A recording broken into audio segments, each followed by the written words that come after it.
Hey guys, welcome to the channel. In today's video, we're going to be working on this D-boys M4. We're just going to be doing a basic tune-up, parts inspection in the basic tune-up, install the requested upgrades if needed, like this Aztec piston and piston head, 18-1 rocket gear set, and we're definitely installing this Payrun version 2 hybrid MOSFET. If you'd like to get one of these MOSFETs, the link is in the description below.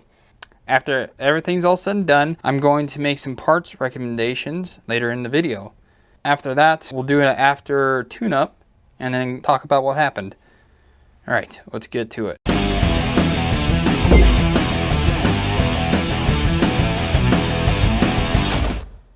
Before we get started, I have this Airsoft performance sheet that I made myself. This is for customers, and in this case, this is a customer's gun.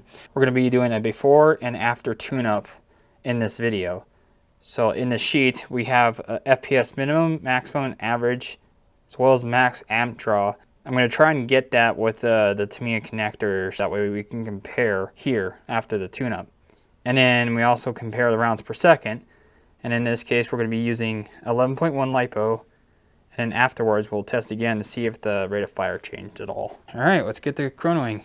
We're going to do semi-auto first. We're going to get a minimum, maximum, and average by shooting 10 shots.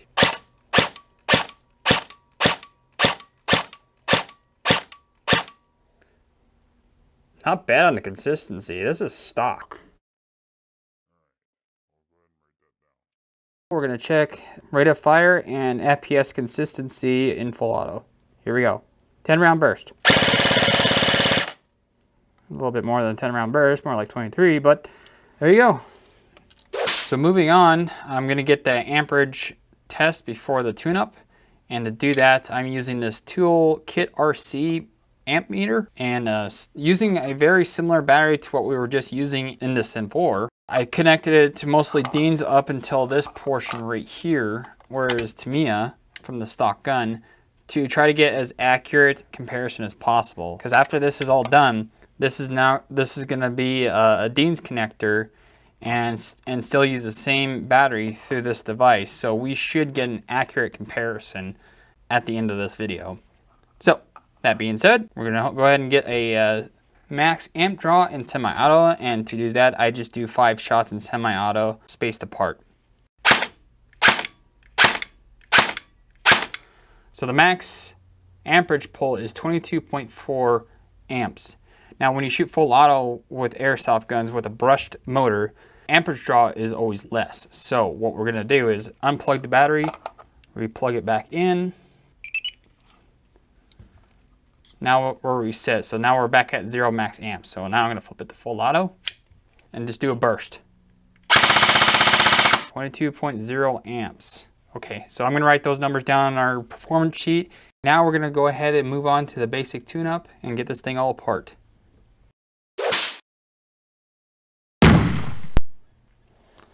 Gonna do a parts inspection. Got some really old nasty grease in this thing. Bearings look like they're in pretty good shape. We'll be cleaning all that up. Spring, non-linear spring, and oh, look at this spring guide. Got a ball bearing. This bit right here is indeed plastic. Just for shits and giggles, we're gonna check it compression with its stock piston, and it's basically nothing. And it looks like we are definitely going to be swapping out the piston on this guy because we're running all polymer teeth. This is what we're swapping out to. Aztec piston with a full metal rack. We're going to be JB welding that in, and then the Aztec piston head. I'm going to go to a metal one. So this is absolutely junk, so I'm going to toss that off to the side and not worry about it. Cylinder, we got port here. Good, so this thing's more than likely air volume ratio balanced. This cylinder hits in there pretty good. Not too bad. The O-ring looks a little flat, so I'm going to swap out that O-ring. They should look like a little bit of curved. I use these O-rings, and these always hold up a better seal. If it still doesn't hold up a better seal, which I'm sure they will, I'll use some Teflon tape and carefully put it within from right here to the edge of the other side of the O-ring. This will ensure 100% air seal. Yeah, I'm definitely going to recommend them a better nozzle. This is, For me, this opening here on this nozzle is a little narrow compared to what I normally see on nozzles. That and there's no O-ring to hold the seal between the nozzle and the nozzle of the cylinder head. So we definitely got some compression leak there. The tappet plate's pretty rigid. I don't think it needs to be upgraded. It's got a decent angle. Put it up on the front of the gearbox here. So it's pretty close to 90 degrees. So yeah, I think it's fine. This is not going to be a high stress build, so I don't see a reason to upgrade this. Gear set we're not going to worry about, but just for your viewing pleasure, this is the gear set that are on these D-boy gearboxes. You'll see that on the spur gear, you'll see some scratching on the edges right here and where the grease has been squished away. So that's a good sign of improper shimming. And looks like we're going to have to glue these bearings in. I will check these, make sure there's not any excessive wobbling or play in them. And then I'll super glue them in place. So find out what size. I think those are 8mm, but I'm not sure. I got set calipers to check them. But I'm pretty sure they're 8mm. I'm going to toss those gears. We're not going to worry about the trigger system here because we're putting in the Payrun version 2 hybrid MOSFET in. It's going to get rid of all this junk right here. Anti-reversal latch, XYT, and these are pretty decent anti-reversal latches. Nothing wrong with it at all, so we don't need to worry about replacing that. The thing that's in question right now is how well this seals to the cylinder, and then I'm going to clean the hell out of the cylinder. And the gearbox is reinforced. We're probably going to do some radiusing work to the front here. That's where, for those who don't know what radiusing is, we put a little curve on the corners of the gearbox here and here. I personally don't do them back here because I don't see the reason to, because all the stress happens up here and that's where the piston slams to the front of the gearbox. Plus, I've never seen a gearbox crack here. It's always up front, and it's because of these sharp edges right here. And if you guys are interested in me covering how to properly radius a gearbox, let me know in the comments below, or anything else that you'd like me to cover in a future video. I will go over the installation of the piston and the piston head, as well as the gear set. And again, the gear set we're putting in is these Rocket 18-1s. These are much more durable than what was in this thing. My first impressions is that it's not bad. I had to grind down the metal right here so that the Payrun MOSFET will fit, and then here's the radiusing. And I had to swap out the bearings. The factory ones were actually pretty bad. They wobbled up and down to warrant these Prometheus 7mm bearings, which, by the way, I was wrong, and these are not 8mm, these are 7mm in this D-boys. And I went ahead and polished the guide rails, and so now I can move on to shimming, installing the MOSFET and the piston and piston head, and going from there. Okay, so the next piece I'm gonna have to replace is the cylinder head. This thing is absolutely buggered. Luckily, in my bin, I have this guy, and it's in really good shape. And it holds the nozzle much better, so this should allow this D-boys to have more EPeS consistency. Alright, I got the Payrun installed, and it appears to be calibrated. Now I'll check the selector switch. Turns white when we put on safe, turns blue right about halfway to semi, and it's supposed to turn red halfway to auto. There we go, about halfway, that's perfect. Safety still works pretty good. I had to trim off a little bit of the safety lever for the trigger, and I also had to go on the back side of the selector switch, and the little rocker that pulls back the selector plate, I had to make it thinner because it was colliding into the bearing that was protruding out of the gearbox a little bit. So now everything moves smoothly, and once we get this all together, it should work properly. Alright guys, so now I got the parts back in the gearbox. I'm about to close it up, but before I do, I wanted to recap on everything that I've done with this gearbox. First thing, we obviously installed the Payrun MOSFET. There was a pillar right here where the old trigger assembly screwed into right there, and I had to grind it down with the Dremel tool. And the other one, for the cutoff lever, I had to trim down just a little bit so that when I ran the screw down for this board, it held it tight against the gearbox. As far as the trigger goes, I had to add a couple shims to keep it from wobbling, because the backside of this trigger here can rub on circuitry there. And I'm having to trim a little bit of plastic off of this lever right here for the safety, because due to this part being installed on the trigger from Payrun, it caused the trigger to come forward just a little bit. Gears, I didn't do any modifications other than putting Loctite on the 2 screws that go on the sector gear.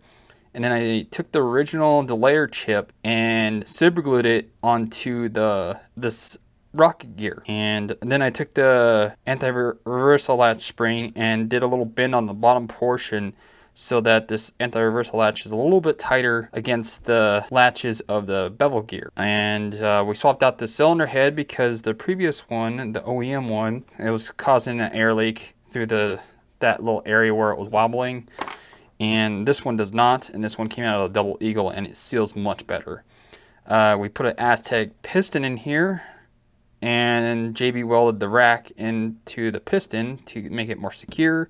When you install Payrun MOSFETs, make sure your wires right here are not separated and flat up against the gearbox. That way the pinion gear of the motor doesn't catch that. I did some radiusing to the gearbox on the front, so that way the front of the gearbox doesn't crack off. And I also polished the guide rails for the piston. This helps with amp draw. And I went ahead and put some PTFE grease.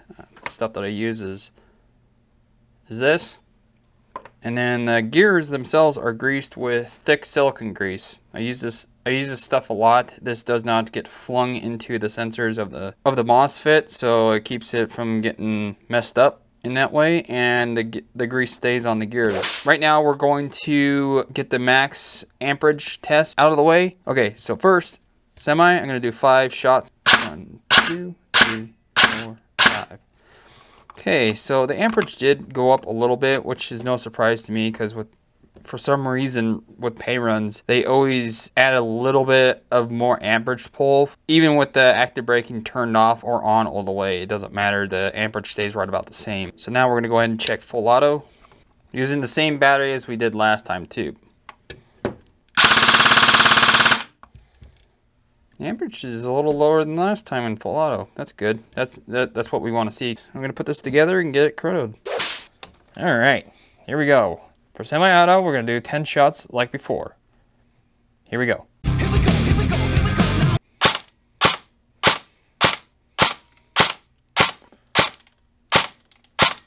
Alright, so we averaged a 382.5 FPS with a minimum of 379 and a max of 384.7. We definitely got an FPS increase. Now we're about to do the full auto test. I'm going to do a burst and see what we get. Here we go.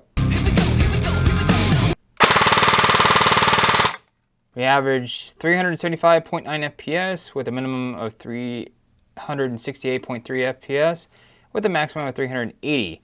And 18.8 rounds per second. FPS that still gained a bit on full auto, and we also gained some rounds per second. So that's awesome. So before we go, I said I was gonna note some recommendation upgrades for this guy. As soon as I took it apart, the first thing I saw that I think this thing needs to have more consistent FPS based off of those Chrono results is obviously a better nozzle. I have a better cylinder head that I could put in there, but I was trying to save the customer as much money as possible on this build. He's gonna upgrade this thing over time. The tappet plate wasn't too bad. I'm gonna recommend him getting a max hop up for this guy to help with that FPS consistency even further. And I have just the right nozzle to help with that. Spring guide, I don't think it needs to be swapped out. It's pretty good. We had to swap out the bushings on this gearbox because the ones that were in it were bad. His compression set, well, the piston, was one of the only things that was upgraded in this thing while we were in there, just to make it more reliable, because I knew the piston in this guy was all polymer, and now he's got one with a full metal rack, so that's going to make this thing much more reliable. One other thing that I'm going to recommend is the Lonix spiral bevel and pinion gear, because the pinion gear off this motor does not mesh very well with the bevel, with the gear set that we put in this thing. If the guy can afford it, I would definitely recommend him putting a brushless motor in there, mainly because the efficiency of those motors is outstanding. This gun will run a lot lower amperage. We're talking about like under 10 in semi-auto with this build. That's about all I got in terms of recommendations. If you guys are enjoying this video, it helped me out a lot to make more of these videos. If you like and subscribe. In summary, we chronoed this guy at the beginning and it was kind of a low FPS, about 340 something, and then we did a tune-up, throwing some upgrades, and the results ended up being a lot better than it was when we first started out. And if you would like me to make more of these videos, please let me know down in the comments and I'll do my best to make more of them. Thanks for watching, and remember to call your hits, and I'll see you on the next one. Bye!